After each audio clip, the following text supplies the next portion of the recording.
This is the continuing story of Peyton Place.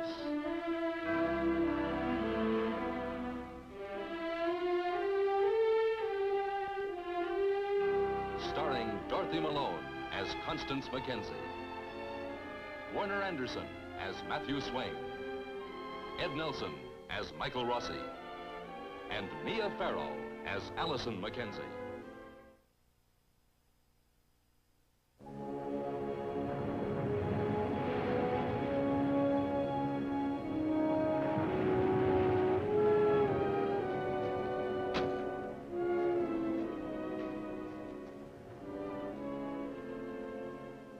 Within his lonely beach cottage, Elliot Carson is making an important discovery. On his table, someone has placed a package. Its crude wrapping vividly recalls the tragedy that sent Elliot to prison. Inside is a diary, the intimate secrets of the murdered woman who was Elliot's wife. Tomorrow, Elliot comes home. I wonder if he thinks everything will be just the same. Home is the hero, and the town put on quite a show. The local Lotharios, who were so glad he was out of the way, were shaking his hand today, telling him how happy they were to see him back. The gossips have been at it. Elliot thinks there have been other men. Well, what did he expect? 4 years is a long time. Now Elliot feels it's one man. We had a row about it just before he left for New York. I was almost tempted to tell him who it was, just to see the look on his face. Leslie just phoned. He thinks Catherine's found out about us and insists on coming here tonight to talk things out. Oh, we'll talk things out all right. But if he thinks he's going to break this off, he is due for a shock. I've landed the biggest fish in Peyton Place. Why should I let him off the hook? Leslie Harrington.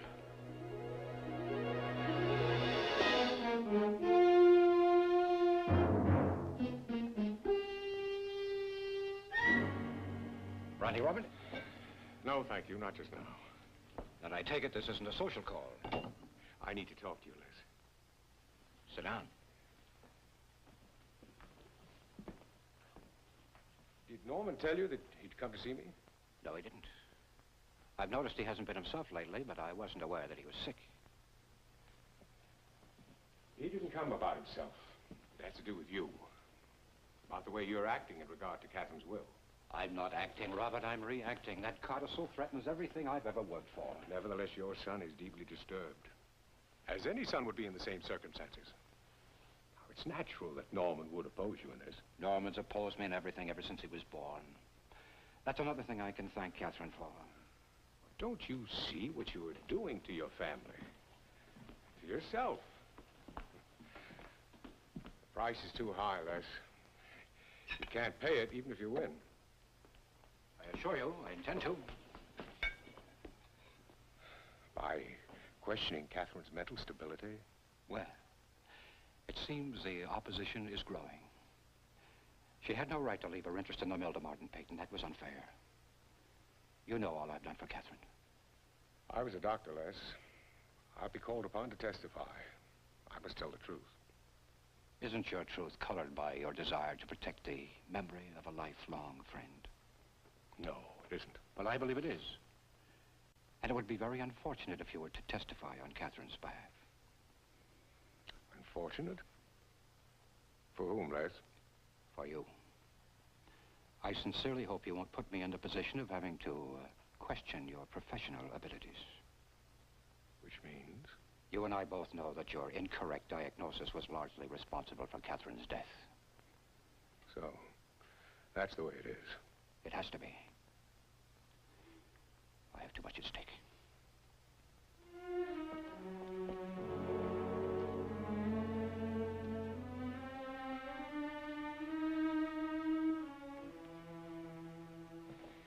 It's true that I failed Catherine as a doctor. That was my mistake. There's no changing that. But I refuse to compound one error by committing another. I don't follow you. To declare Catherine mentally incompetent would be wrong morally, as well as medically. I will not testify to that effect, regardless of the consequences. Night.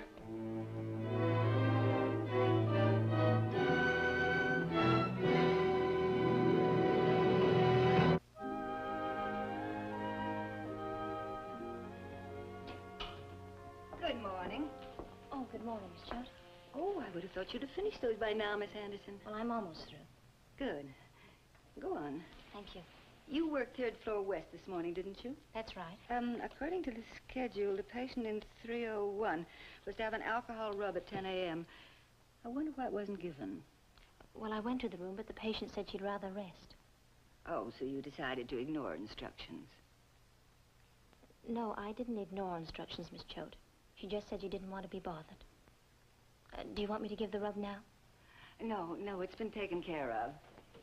Frankly, I'm surprised that you don't understand hospital routine.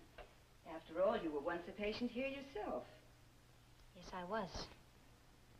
Well, I suppose it's one thing to be catered to, and quite another to be of service yourself. Tell me, Miss Anderson, did you enjoy the service when you were here? I was in no condition to enjoy much of anything, Miss Choate. You were here. I'm sure you realize that. Of course.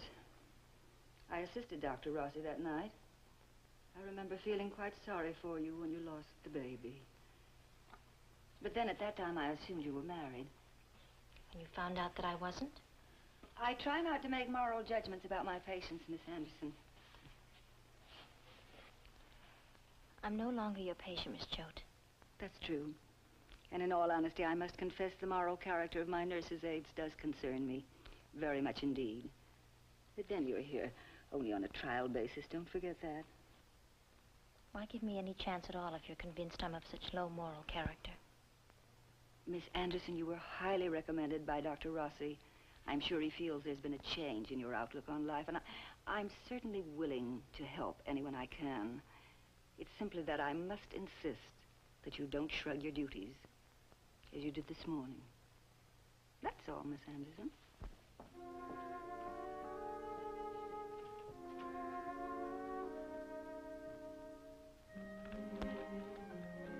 What? In here, Norm. You going skiing? The world never gave you that idea. I'm observing. I thought I'd take Allison up to Mount Griswold. You taking Allison? Yeah, I'm going to pick her up at the bookstore. I'll see you. Hey, listen, why don't you come along? Well, Come on, huh? come on or come along. You're coming on right now. Thanks for the offer. Hey. Why don't you take that chip off your shoulder? Okay. Have a ball. 6 inches of new powder. I'll break a leg. Thanks. Don't you care, Rod? Huh? Don't you care at all? The will, huh? The will. Listen, what do you expect me to do? Talk to him. Him? Yes, him. You mean Dad? I mean him. You're his son. I'm his son. Well, aren't you? Well, aren't you? Listen, he did work like a dog. He did build that business up. If he wants to fight for what he's got coming to him, he's got every right in the world to do it. Has he got the right to call Mother unbalanced? Why did she cut him off? Why did she? I don't know. Oh, I don't know. Listen, I have passed judgments before. I'm not going to do it again on either of them. And I'm also not going to run off to any lawyer or doctor either. Oh, Norm, you just can't keep doing that. Well, maybe you'd better start, Golden Boy. Golden Boy? You got a pretty strange picture of me. Norm, you're all fogged up. Oh, come on. You're a pretty good skier. Yeah, but I'm tired of going downhill. That's corny. That's real cornball. You're right, Rod. But I'm not going to come along.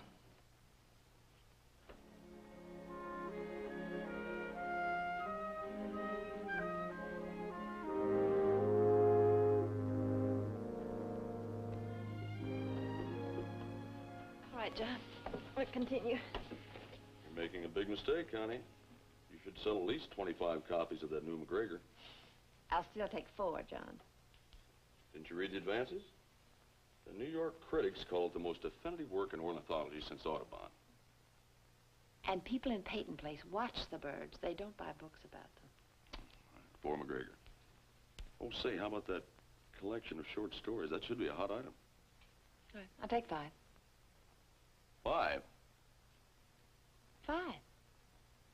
Look, you come in here with a first-rate novel and I'll stock up. Collections don't sell, you know that, John. You know something, Allison? You have a very smart mother. Yes, Mr. Pearson, she is very smart, but she's also very tricky. I came to the square to buy a new pair of gloves, and look at me. I end up wrapping packages. That's because you're an expert. You know what would make this trip a lot more pleasant for me, Connie? Now, don't start that McGregor order again. Oh, no, you malign me. No, I'm talking about dinner with me tonight. Tonight? I'm afraid I can't tonight, John. You sure? Maybe next trip, huh? You know she's been saying that to me for 7 years now? Well, you can't blame a man for trying. See you next month, Connie. Bye, John. Goodbye, Allison. Goodbye, Mr. Pearson.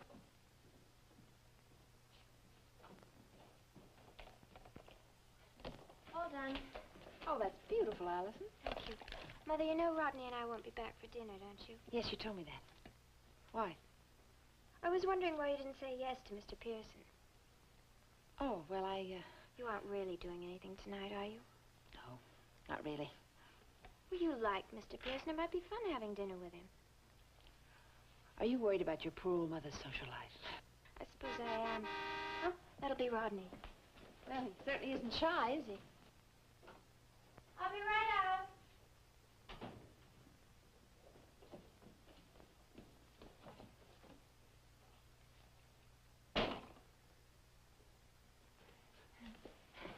Goodbye. Goodbye, dear. And Allison, be careful. Oh, I haven't twisted my ankle in ages. That is what you meant, isn't it?